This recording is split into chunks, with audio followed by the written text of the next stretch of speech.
Hoy en Literatura para Oír queremos ofrecer a nuestros oyentes dos verdaderas joyas de la literatura, dos cuentos considerados por Borges memorables. El primero de ellos inspirado en el mundo árabe.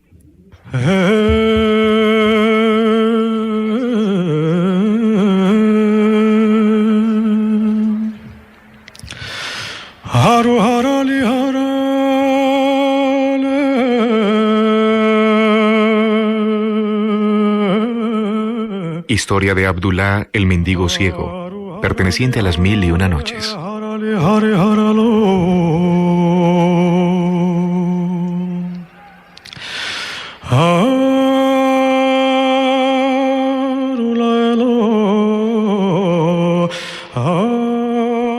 El mendigo ciego, que había jurado no recibir ninguna limosna que no estuviera acompañada de una bofetada, refirió al califa su historia. Comendador de los creyentes, he nacido en Bagdad. Con la herencia de mis padres y con mi trabajo, compré 80 camellos que alquilaba a los mercaderes de las caravanas que se dirigían a las ciudades y a los confines de nuestro dilatado imperio. Una tarde que volvía de Basorá, con mi recua vacía, me detuve para que pastaran los camellos. Los vigilaba sentado a la sombra de un árbol ante una fuente cuando llegó un derviche que iba a pie a Basora. Nos saludamos, sacamos nuestras provisiones y nos pusimos a comer fraternalmente. El derviche, mirando mis numerosos camellos, me dijo que no lejos de ahí una montaña recelaba un tesoro tan infinito que aún después de cargar de joyas y de oro los 80 camellos, no se notaría mengua en él. Arrebatado de gozo me arrojé al cuello del derviche y le rogué que me indicara el sitio, ofreciendo darle en agradecimiento un camello cargado. El derviche entendió que la codicia me hacía perder el buen sentido y me contestó: «Hermano, debes comprender que tu oferta no guarda proporción con la fineza que esperas de mí. Puedo no hablarte más del tesoro y guardar mi secreto, pero te quiero bien y te haré una proposición más cabal. Iremos a la montaña del tesoro y cargaremos los 80 camellos. Me darás 40 y te quedarás con otros 40. Y luego nos separaremos tomando cada cual su camino». Esta proposición razonable me pareció durísima. Veía como un quebranto la pérdida de los 40 camellos, y me escandalizaba que el derviche, un hombre harapiento, fuera no menos rico que yo. Accedí, sin embargo, para no arrepentirme hasta la muerte de haber perdido esa ocasión. Reuní los camellos y nos encaminamos a un valle rodeado de montañas altísimas, en el que entramos por un desfiladero tan estrecho que solo un camello podía pasar de frente. El derviche hizo un haz de leña con las ramas secas que recogió en el valle, lo encendió por medio de unos polvos aromáticos, pronunció palabras incomprensibles y vimos a través de la humareda que se abría la montaña y que había un palacio en el centro. Entramos y lo primero que se ofreció a mi vista deslumbrada fueron unos montones de oro sobre los que se arrojó mi codicia como el águila sobre la presa, y empecé a llenar las bolsas que llevaba. El derviche hizo otro tanto. Noté que prefería las piedras preciosas al oro y resolví copiar su ejemplo. Ya cargados mis 80 camellos, el derviche, antes de cerrar la montaña, sacó de una jarra de plata una cajita de madera de sándalo que, según me hizo ver, contenía una pomada y la guardó en el seno. Salimos. La montaña se cerró. Nos repartimos los 80 camellos y, valiéndome de las palabras más expresivas, le agradecí la fineza que me había hecho. Nos abrazamos con sumo alborozo y cada cual tomó su camino.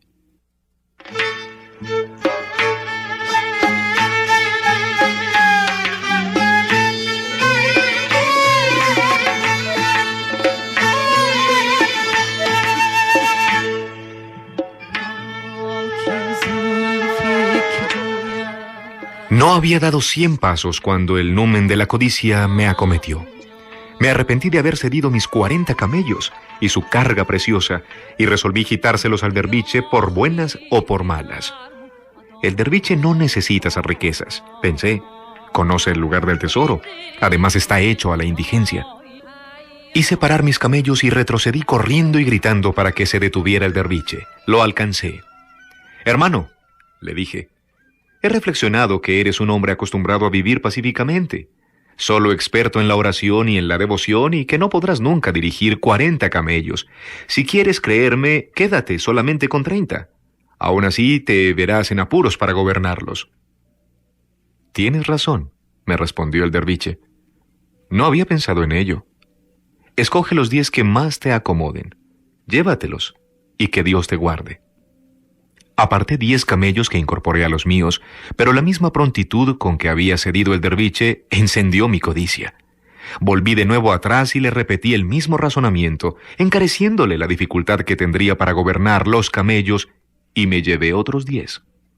Semejante al hidrópico, que más sediento se halla cuanto más bebe, mi codicia aumentaba a la condescendencia del derviche.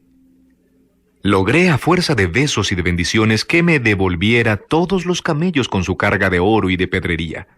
Al entregarme el último de todos me dijo: haz buen uso de estas riquezas y recuerda que Dios, que te las ha dado, puede quitártelas si no socorres a los menesterosos, a quienes la misericordia divina deja en el desamparo para que los ricos ejerciten su caridad y merezcan así una recompensa mayor en el paraíso. La codicia me había ofuscado de tal modo el entendimiento que al darle gracias por la cesión de mis camellos solo pensaba en la cajita de sándalo que el derviche había guardado con tanto esmero. Presumiendo que la pomada debía encerrar alguna maravillosa virtud, le rogué que me la diera, diciéndole que un hombre como él, que había renunciado a todas las vanidades del mundo, no necesitaba pomadas. En mi interior estaba resuelto a quitársela por la fuerza, pero, lejos de rehusármela, el derviche sacó la cajita del seno y me la entregó. Cuando la tuve en las manos, la abrí.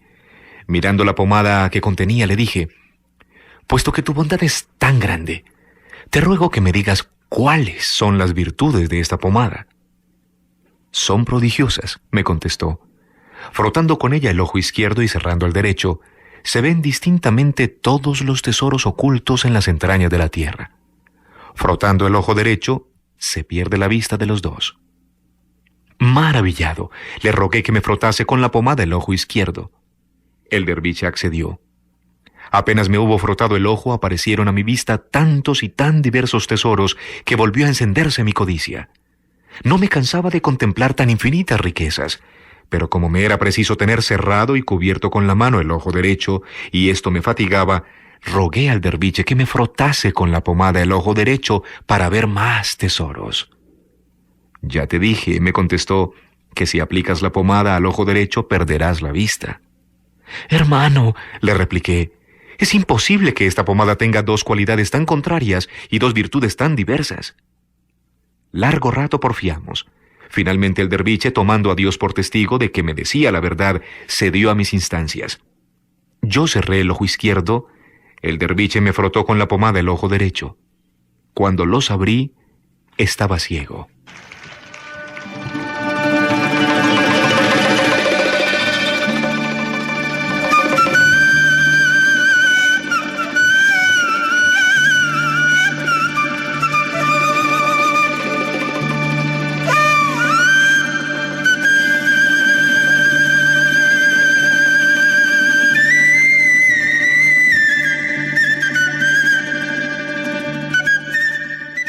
Aunque tarde, conocí que el miserable deseo de riquezas me había perdido, y maldije mi desmesurada codicia. Me arrojé a los pies del derviche. Hermano, le dije, tú que siempre me has complacido y que eres tan sabio, devuélveme la vista. Desventurado, me respondió, no te previne de antemano, y no hice todos los esfuerzos para preservarte de esta desdicha. Conozco sí muchos secretos, como has podido comprobar en el tiempo que hemos estado juntos, pero no conozco el secreto capaz de devolverte la luz. Dios te había colmado de riquezas que eras indigno de poseer. Te las ha quitado para castigar tu codicia. Reunió mis 80 camellos y prosiguió con ellos su camino, dejándome solo y desamparado, sin atender a mis lágrimas y a mis súplicas. Desesperado, no sé cuántos días erré por esas montañas. Unos peregrinos me recogieron.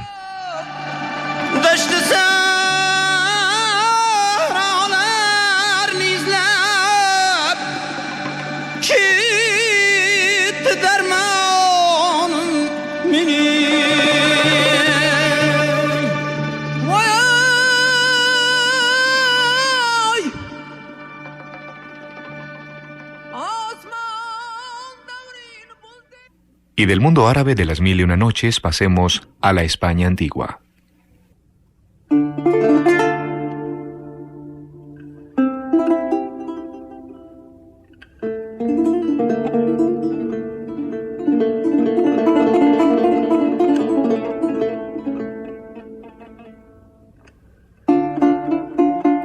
De lo que aconteció a un deán de Santiago con don Illán, el gran mago que vivía en Toledo, del infante don Juan Manuel.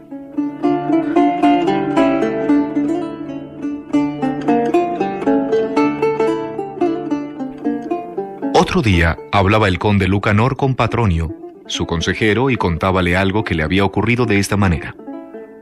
Patronio, vino un hombre a rogarme que le ayudara en un asunto, y prometióme que haría por mí todo lo que fuese para mi provecho y mi honra. Y yo comencé a ayudarlo cuanto pude en aquel asunto. Y antes de que aquel negocio hubiese realmente acabado, creyendo él que estaba resuelto, llegó un momento en que correspondía que él hiciese algo por mí, y le rogué que lo hiciese, y se excusó. Y después se presentó otra cosa que podía hacer por mí, y de nuevo se excusó. Y así hizo en todo lo que le rogué que hiciese por mí. Y aquel asunto para el cual él me pidió ayuda no está aún resuelto, ni se resolverá mientras yo no lo quisiere. Y por la confianza que tengo en vos y en vuestro entendimiento, ruégoos que me aconsejéis lo que haga en esto. Señor conde, dijo Patronio, para que hagáis en esto lo que debéis, mucho querría que supieses lo que aconteció a un deán de Santiago con don Illán, el gran mago que vivía en Toledo. Y el conde le preguntó cómo fuera aquello. Señor conde, dijo Patronio, en Santiago había un deán que tenía un deseo muy grande de conocer el arte de la nigromancia, y oyó decir que don Illán de Toledo sabía de esta más que nadie de los que entonces vivían. Y por tanto fue a Toledo para aprender aquella ciencia, y el día que llegó a Toledo se dirigió enseguida a casa de don Illán y encontró que estaba leyendo en una habitación muy apartada. Y luego que llegó a él, éste lo recibió muy bien y díjole que no quería que le diese ninguna razón del porqué de su venida hasta que hubiesen comido. Y cuidó muy bien de él, e hízole preparar muy buen alojamiento y todo lo que necesitaba, y le dio a entender que le complacía mucho su venida. Y después que hubieron comido, habló privadamente con él y le contó la razón de su venida, y rogóle muy encarecidamente que le enseñase aquella ciencia, que él tenía muy gran deseo de aprenderla. Y don Illán díjole que él era deán, y hombre de alto rango, y que podría llegar a elevado estado, y los hombres que tienen elevado estado, cuando han resuelto todo lo suyo según sus deseos, olvidan muy pronto lo que otro ha hecho por ellos, y que él dudaba de que, una vez hubiese aprendido aquello que quería saber, le hiciese tanto bien como le prometía. Y el deán le prometió y le aseguró que con cualquier bien que él tuviese, nunca haría sino lo que él le pidiese. Y en estas conversaciones estuvieron desde que hubieron comido hasta que fue hora de cenar. Y una vez que el acuerdo quedó muy bien aclarado entre ambos, dijo don Illán al deán que aquella ciencia no se podía aprender sino en un lugar muy apartado, y que esa misma noche le quería mostrar dónde habían de estar hasta que hubiese aprendido aquello que quería saber. Y tomóle de la mano y lo llevó a una habitación, y apartándose de los demás, llamó a una criada de la casa, y le dijo que preparase perdices para que cenasen esa noche, pero que no las pusiese a asar hasta que él se lo mandase.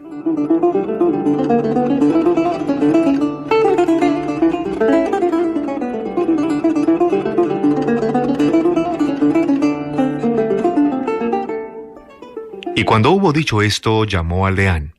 Y entraron ambos por una escalera de piedra muy bien labrada y fueron descendiendo por ella muy largo trecho, de manera que parecía que llegaban tan abajo que el río Tajo pasaba sobre ellos.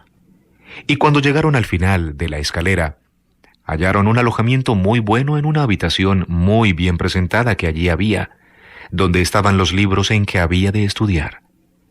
Se sentaron y se pusieron a mirar por cuáles libros debían comenzar. Y estando ellos en esto, entraron dos hombres por la puerta y diéronle una carta que le enviaba el arzobispo, su tío, en que le hacía saber que estaba muy enfermo y le rogaba que, si quería verlo vivo, fuese pronto a donde él estaba. Al deán causaron mucha pena estas noticias, de una parte por la enfermedad de su tío, De otra parte, tendría que dejar el estudio que había comenzado. Pero decidió no dejar tan pronto aquel estudio y escribió su carta de respuesta y la envió al arzobispo, su tío. De allí a unos 3 días llegaron otros hombres a pie que traían otras cartas al deán, en las cuales le hacían saber que el arzobispo había fallecido, y que estaban reunidos todos los de la iglesia para elegirle sucesor, y que confiaban con la ayuda de Dios elegirlo a él. Y por esta razón no se molestase en ir a la iglesia, porque mejor era para él que lo eligiesen estando en otra parte que estando en la iglesia. Y al cabo de 7 u 8 días vinieron 2 escuderos muy bien vestidos y muy bien aparejados, y cuando llegaron hasta él le besaron la mano y mostráronle las cartas en que constaba que lo habían elegido arzobispo. Y cuando don Illán oyó esto, se acercó al electo y díjole que agradecía mucho a Dios estas buenas noticias que llegaban a su casa. Y pues Dios le hacía tanto bien, le pedía por favor que el cargo de deán que quedaba vacante se lo diese a un hijo suyo. El electo le contestó que le rogaba aceptase que se lo diese a un hermano suyo, pero que él lo ayudaría de modo que quedara bien pagado, y que le rogaba que se fuese con él a Santiago y llevara con él a aquel hijo suyo. Don Illán le dijo que lo haría, y se fueron para Santiago, y cuando llegaron allí fueron muy bien recibidos y con muchos honores. Y como vivieron allí un tiempo, un día llegaron al arzobispo mensajero del Papa, con cartas en que le otorgaba el obispado de Tolosa, y le concedía el privilegio de que pudiese dar el arzobispado a quien él quisiese. Cuando don Illán oyó esto, recordándole muy encarecidamente lo que con él había convenido, le pidió la merced de que diese el arzobispado a su hijo. Y el arzobispo le rogó que consintiese que lo recibiese un tío suyo, hermano de su padre. Y don Illán dijo que entendía que le hacía gran perjuicio, pero que lo consentía con tal de que fuese seguro que se lo repararía más adelante. El arzobispo le prometió de muchos modos que así lo haría y rogóle que fuese con él a Tolosa. Y al llegar a Tolosa fueron muy bien recibidos por condes y por cuantos hombres buenos había en el lugar. Y cuando ya llevaban 2 años viviendo allí, llegáronle mensajero del Papa con cartas en que el Papa lo hacía cardenal, y le concedía el privilegio de dar el obispado de Tolosa a quien él quisiese. Entonces se le acercó don Illán, y díjole que, pues le había fallado tantas veces en lo que con él se había comprometido, ya aquí no había lugar de poner excusa ninguna para no darle alguna de aquellas dignidades a su hijo. Y el cardenal rogóle que consintiese que aquel obispado pasase a un tío suyo, hermano de su madre, que era hombre muy anciano. Pero que, pues él era cardenal, fuese con él a la corte, donde tendría mucho con qué favorecerle. Y don Illán quejóse mucho de ello, pero consintió en lo que el cardenal quiso y fue con él a la corte. Y cuando allí llegaron fueron muy bien recibidos por los cardenales y por cuantos estaban en la corte, y residieron en ella muy largo tiempo.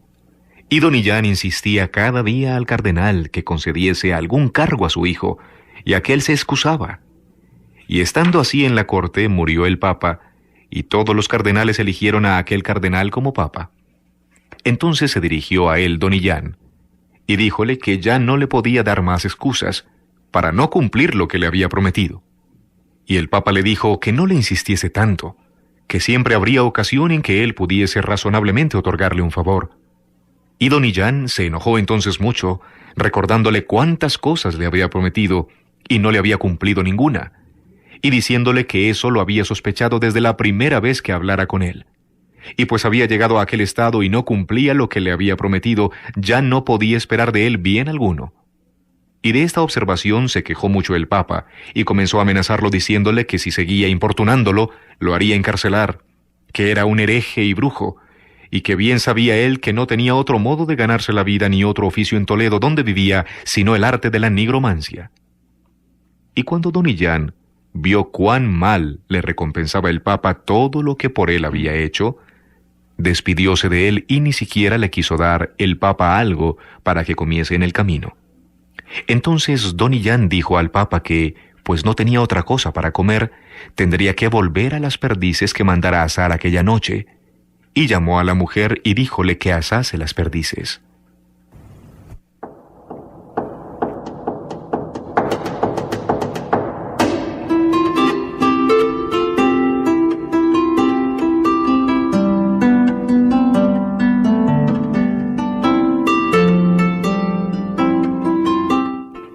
Cuando esto dijo don Illán, hallóse el Papa en Toledo, como deán de Santiago que era cuando allí llegó, y tan grande fue la vergüenza que tuvo que no supo qué decir. Y don Illán díjole que se fuese en buena hora, que había probado bastante cómo era, y que tendría por muy mal empleado si comiese su parte de las perdices. Y vos, señor conde Lucanor, pues veis que tanto hacéis por aquel hombre que os pide ayuda y no os da a cambio mayores mercedes, opino que no tenéis por qué esforzaros ni aventuraros mucho para llegar a un punto en que os dé tal recompensa como el deán dio a don Illán. El conde tuvo esto por buen consejo, e hízolo así, y le fue bien. Y porque entendió don Juan que este ejemplo era muy bueno, hízolo escribir en este libro e hizo estos versos que dicen así: a quien mucho ayudares y no te lo agradeciere, menos ayuda tendrás de él cuando a gran honra subiere.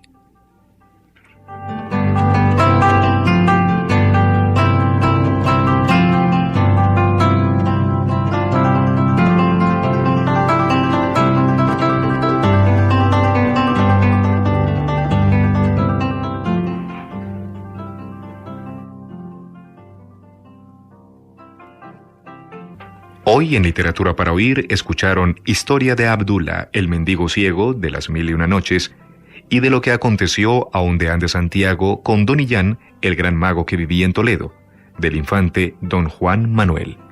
Cuentos memorables.